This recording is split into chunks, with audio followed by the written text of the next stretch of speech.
Ne senin boshini aylantiribsan ha? Men sizga hozir hammasini tushuntirib beraman. Nima tushuntirasan? Murod aka tegmay akamga. Zarnigor singlim. Tushunmadimmi? Sen nima qilyapsan bu yerda? Sen meni singlim bilan nima qilib yuribsan? Tushunmadimmi? Menga qara, ha, kim bu senga? Gel. Davay ikkalamiz erkakcha gaplashib olaylik.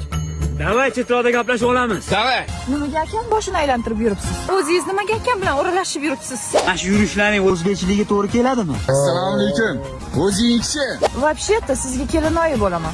Между прочим, men sizga kelinoyi bo'laman. Agar sinimni xafa qilsang, meni ko'rasan. Agar sen meni singlim hava qiladigan bo'lsang, sen boshingni buzaman. Tushundingmi? Mayli, qaychiqda bo'larkanmiz-ku, urushmay qo'ya qolaylik. Men roziman. Mayli, baxtli bo'laylik. Agar rostdan yaxshi ko'rsang, singlimni baxti uchun uydagilar bilan gaplashib ko'raman. Ertaga yo sovchini yubor, gaplashib qo'yaman. Sen ham ertani o'zida sovchini yubor. Tushundingmi? To'xta, menga qara.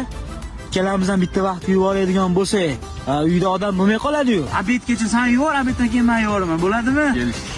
Davay. Sen bilan uyda vahshiy boshqacha gaplashaman, bildingmi? Sen qizni yana bir marta shunaqa ko'radigan bo'lsa, oyog'ingni urib sindiraman. O'zingga qara lekin. O'zingiz biling.